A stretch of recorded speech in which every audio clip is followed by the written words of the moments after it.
तो आज हम लोग पढ़ेंगे दीर्घाकार या प्रवर्धित आवर्त सारणी। दीर्घाकार या प्रवर्धित आवर्त सारणी जो है इसका मुख्य आधार बताया गया इलेक्ट्रॉनिक विन्यास, ठीक ना। इलेक्ट्रॉनिक विन्यास के आधार पर बताया गया कि इस नियम के तहत जिन जिन तत्वों का इलेक्ट्रॉनिक विन्यास अगर करते हैं, जैसे मान लीजिए हम हाइड्रोजन का करते हैं तो हाइड्रोजन का परमाणु क्रमांक कितना होता है 1। सोडियम का करते हैं, लिथियम का करते हैं तो लिथियम का कितना होता है तो 3। सोडियम का करते हैं, सोडियम कितना होता है 11, ठीक ना। तो यहाँ पे जो है इनका इलेक्ट्रॉनिक विन्यास अगर हम करेंगे तो आप देखेंगे कि इनके बाह्यतम कोष में जो है कितना इलेक्ट्रॉन जाता है, तो इलेक्ट्रॉन जो है बाह्यतम कोष में अगर बात करें तो 1 जाएगा, ठीक ना। बाह्यतम कोष में कितना जाएगा 1 जाएगा।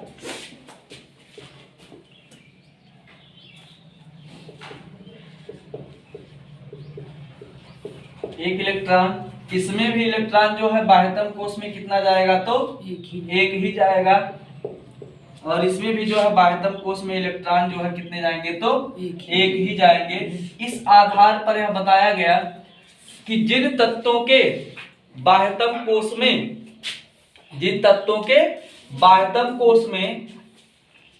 इलेक्ट्रॉन समान मात्रा में आते हैं उन तत्वों को क्या कहा जाएगा, उनमें जो है गुणों के आधार पर क्या पाई जाती है, समानता पाई जाती है। और इसके लिए जो है राग बर्नर एवं बरी नामक वैज्ञानिक ने जो है विशेष योगदान दिया, और बरी के नाम पर जो है इस आवर्त सारणी को जो है बरी आवर्त सारणी के नाम से भी जानते हैं, ठीक ना। देखिए इसमें लिखा है कि जिसमें अंतिम कोष में उपस्थित इलेक्ट्रॉन के आधार पर जो है क्या किया गया, निर्धारण किया गया कि बाह्यतम कोष जो है जो होगा वही क्या होगा, उसका निर्धारण करेगा कि इनमें जो है तत्वों में गुणों में आपस में समानता है या नहीं है। इसी को हम क्या बोलते हैं तो दीर्घाकार या प्रवर्धित आवर्त सारणी, ठीक है ना। कोई दिक्कत नहीं ना, ठीक। लिखिएगा इसमें,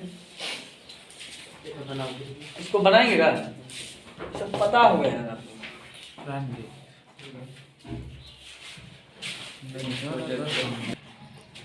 तो लिखिएगा इसमें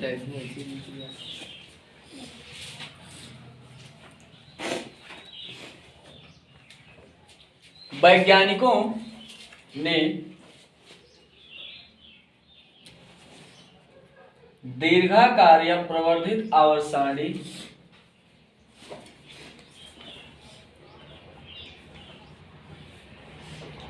में तत्वों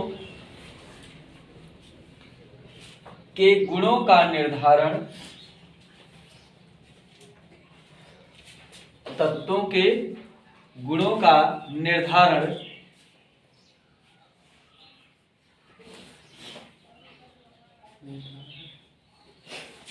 इलेक्ट्रॉनिक विन्यास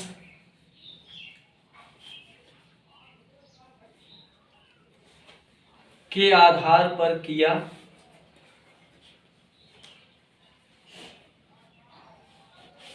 जिसमें यह बताया कि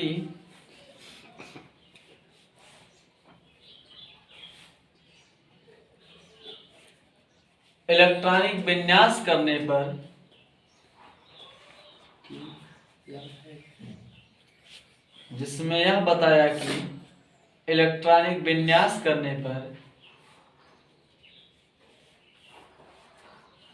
जिन जिन तत्वों के बाह्यतम कोष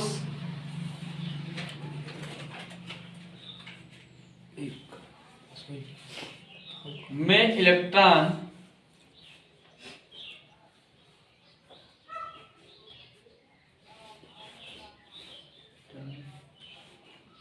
आपस में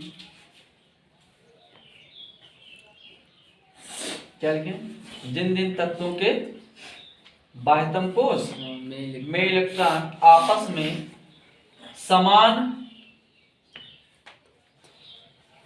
पाए जाते हैं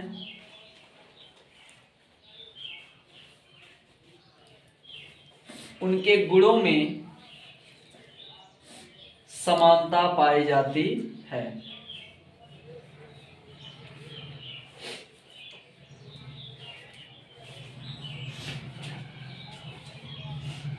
नई लाइन से लिखिएगा, राग कामा बर्नर एवं बरी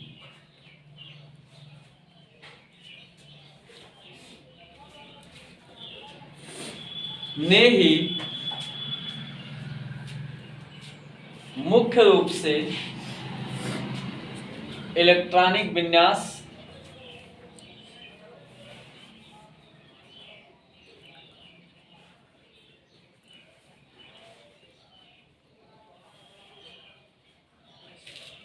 के आधार पर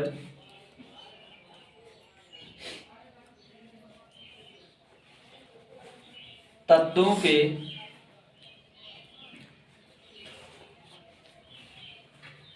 गुणों के निर्धारण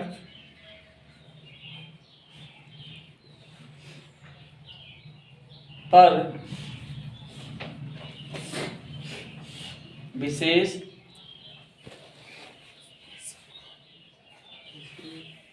बल दिया।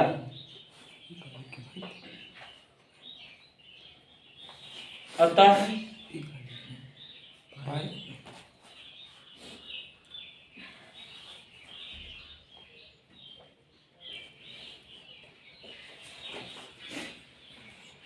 दीर्घाकार आवर्त सारणी को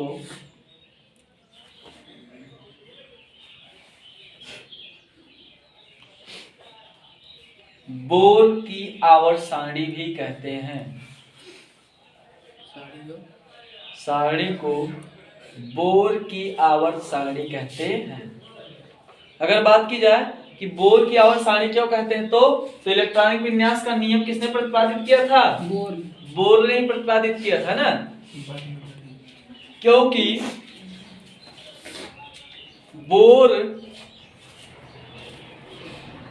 ने ही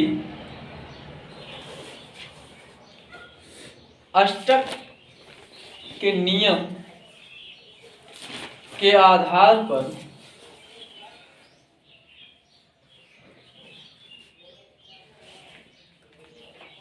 तत्वों के आधार पर तत्वों के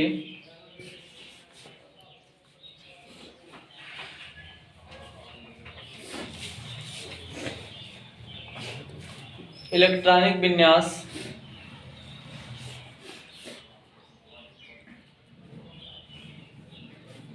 के बारे में बताया था। ठीक ना। तो बोर का आवर्त सारणी क्यों?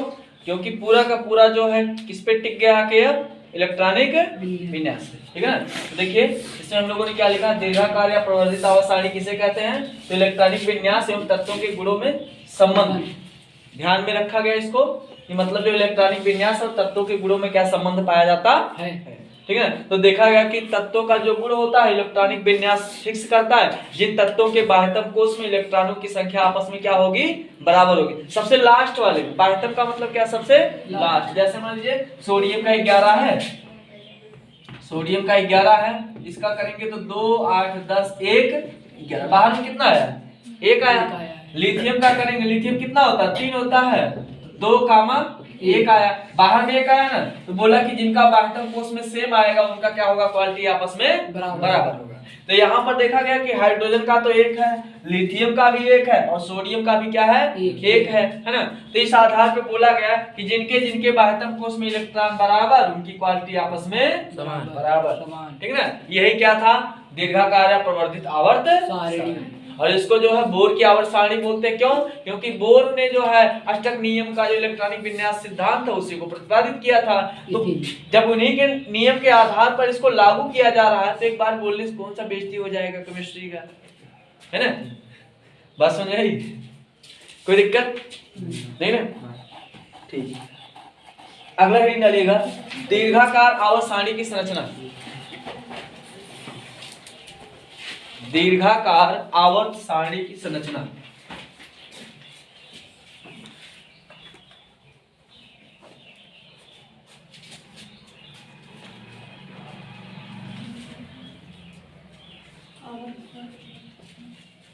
किताबी भाषा कभी मत जाइए, किताबी भाषा ऐसा होता है समझ में नहीं आएगा उसको जो है। अच्छा ये सोचिए किताबी भाषा कोई लिख कर आता है ना, नहीं ना, कबू नहीं आता। दीर्घाकार आवर्त सारणी की संरचना,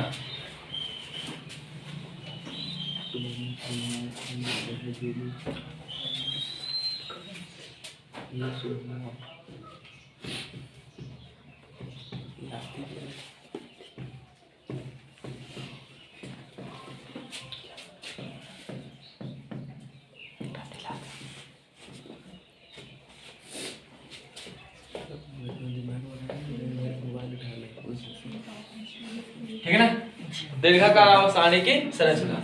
एक चीज ध्यान दीजिएगा,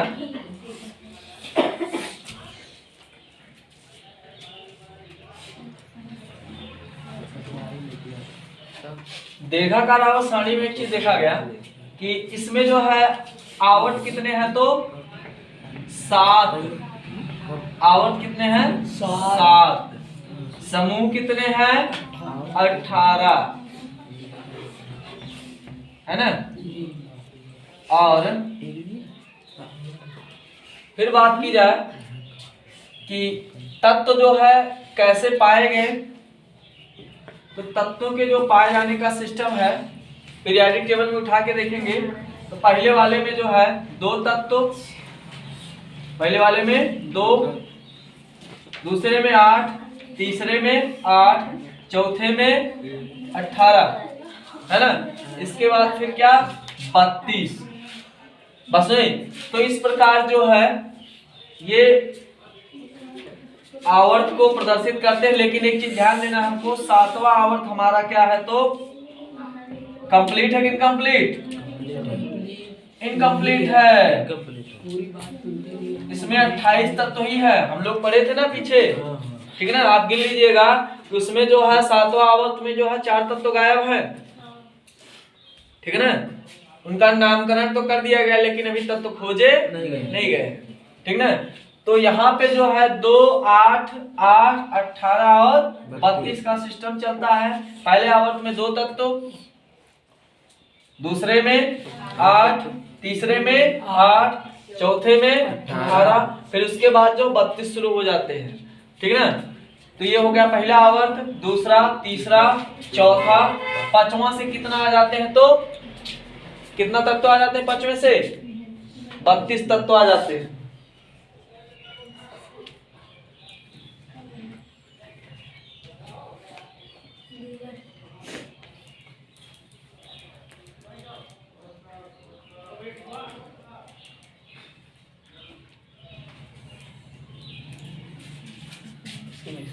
ये 18 एक बार और रहेगा, 32 नहीं आएगा पांचवें में, 18 तब 32 है ना।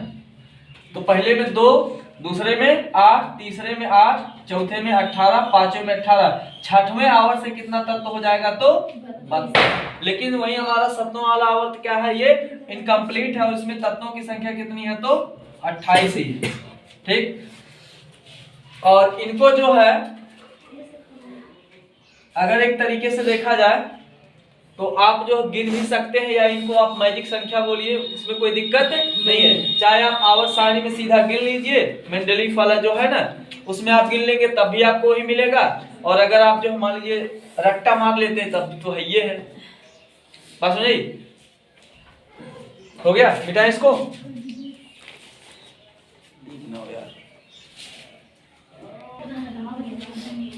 अच्छा अगर मान लीजिए आपसे बोला जाए इनको जो है अगर हम मैजिक नंबर मान लें तो सही बात है, मैजिक नंबर मानने वाली बात कोई गलत नहीं है, सही है, ठीक है ना। जैसे मान लीजिए हम लोग जो पहले समूह के तत्वों का नाम लिख लेते हैं, हाइड्रोजन, फिर लिथियम, फिर सोडियम, फिर पोटेशियम, फिर रुबिडियम, फिर सीजियम और फिर फ्रांसियम, यही ना।